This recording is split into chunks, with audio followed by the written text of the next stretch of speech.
in Korea was not my dream. It's actually a part of my dream of exploring, because I know there is something to do with my life, meeting new people and getting to know their language and culture. I just want to learn from the world with fewer attachments to be a better version of myself.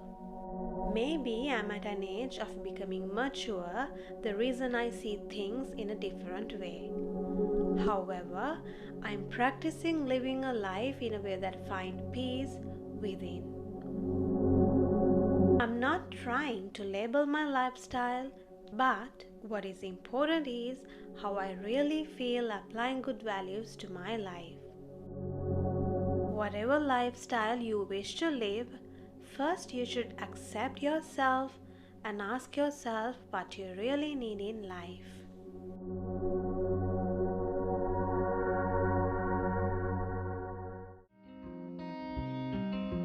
Hello to everyone over there. Today is the first time I'm talking to the camera, so I'm a little bit nervous today. Anyway, in this video, I'm going to share how everything started to change in my life.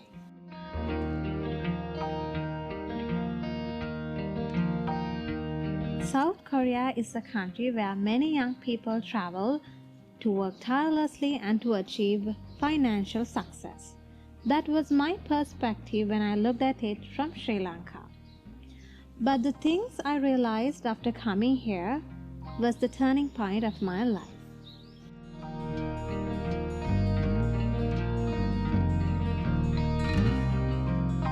Keeping all the facts besides what we already know like K-pop, K-drama, K-beauty, let's talk about what's behind the screen. As one of the fast developing nations, South Korea is home to generations that have experienced poverty and witnessed the country's remarkable progress. Looking at the people as an outsider clearly shows the difference between these two lifestyles. The older generation is very active. They always do something to stay healthy regardless their wealth. When we go hiking, we meet many elderly people enjoying the trails. Even if we take a walk in middle of the night, we find grandmothers who we call ajumas in Korea collecting cardboard from the streets. They visit saunas, engage in aerobics, grow vegetables, and they even wear colorful dresses. It's as if they deliberate their choice to avoid the pressures and chaos of the modern life. And they live peacefully and proudly as they are the generation that rebuilt the country. On the other hand, living in middle of the city, the Korean modern lifestyle is quite different. Everyone is constantly staring at their phone screens, from kids to adults.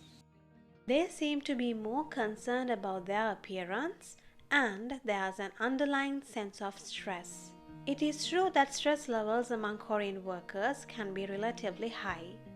South Korea is known for its competitive work culture, long working hours, and high expectations placed on employees. This demanding environment has contributed to increased the stress levels in their workplaces.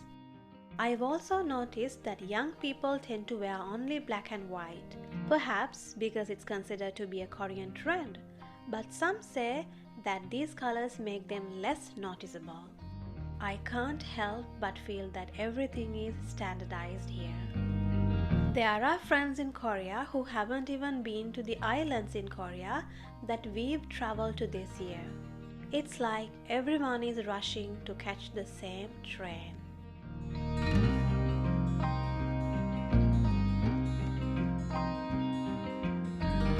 In conclusion, during my years in a country that had been dragged into the state of stagnation, where mindsets remained trapped in the same scenario, I realized that simply changing the country wouldn't automatically make everything right.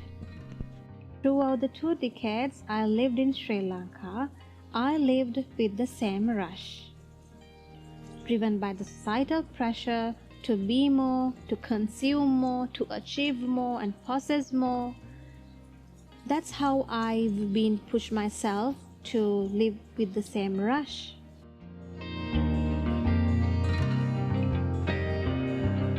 When I migrated to South Korea, I carried the same mindset with me. I began to follow the usual path by finding a job and starting a conventional life. Then, one question made everything change. That's from my husband. One day he asked me, "Why do you want to earn more? Why do we need to earn more?" It doesn't mean that we have everything we want or we are rich. We have very simple lives, but that moment was quite eye-opening for me. I realized the value of creating space for myself is much more important than just surviving for others. There is nobody to watch me. Basically, there is no longer a need to constantly prove myself or seek validation from others. Finding more time for myself to pursue purposeful endeavors was quite interesting, and it made me ask the person I really want to become. I need a calm, peaceful living rather than surviving for others. I hope you can understand what is surviving. It is something else but not living. So, the first thing I started learning for myself was mindfulness for well being, which I'm going to share with you in my future videos. I found that happiness grows within us, and true satisfaction comes from embracing what we already have. The point is, we have to learn to live here without just chasing things all the time.